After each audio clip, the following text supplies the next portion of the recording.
যে পেলভিসের হাড় ভাঙার জন্য কতখানি জোর দেওয়া লাগে।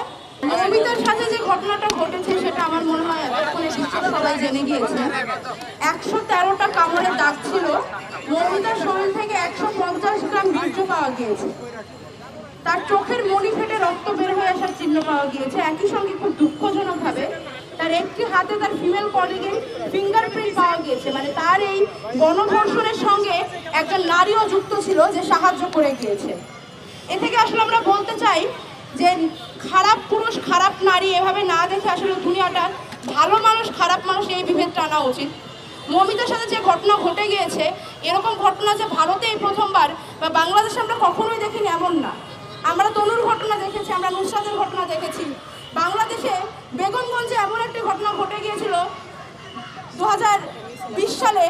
আমার মনে হয় এখন মানুষজন ভুলেও গিয়েছে যে বেগমগঞ্জের 6 জন ধর্ষকের প্রত্যেকে জামিন পেয়ে গিয়েছিল জানুয়ারি মাসে। আমরা যখন আজকে এখানে মৌমিতার জন্য দাঁড়িয়েছি, আমার মনে হয় না সেই সময় বেগমগঞ্জের সে অবলা গৃহবধূর জন্য কেউ দাঁড়িয়েছিল।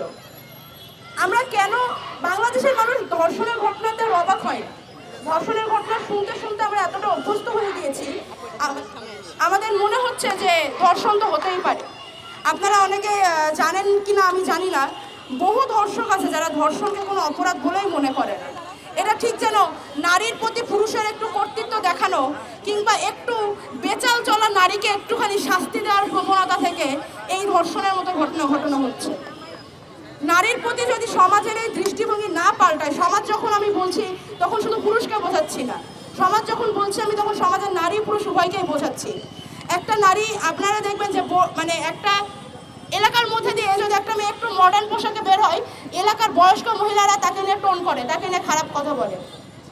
গতকালকের ঘটনা আমি জানি না আপনারা কেউ দেখেছেন কিনা, একটা মেয়ে বাসের মধ্যে ভীষণভাবে ম্যানস্প্রেডিংয়ের শিকার হচ্ছিল।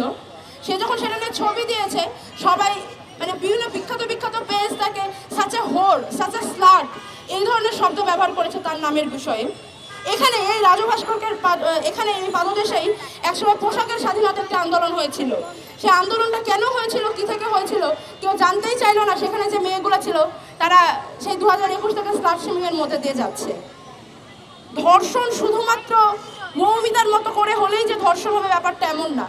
মৌমিতাকে এমনভাবে ধর্ষণ করা হয়েছে তার পেলভিসের হাড় ভেঙে গিয়েছে।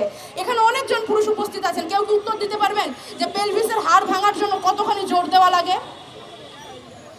তনুর চোখ খুবলে নেওয়া হয়েছিল। কতখানি নৃশংসতা থাকলে একটা মেয়ের চোখ খুবলে নেওয়া যায়? গলার হাড়ে কতখানি চাপ দিলে চোখের মণি ফেটে রক্ত বের হয়ে আসতে পারে? আমি মনে করি মৌমিতার সাথে আজকে যেটা হয়েছে এটা প্রমাণ করে দিচ্ছে, আমাদের চোখে আঙুল দিয়ে প্রমাণ করে দিচ্ছে যে নারীদের অবস্থানটা সমাজে কোথায় এসে গিয়েছে।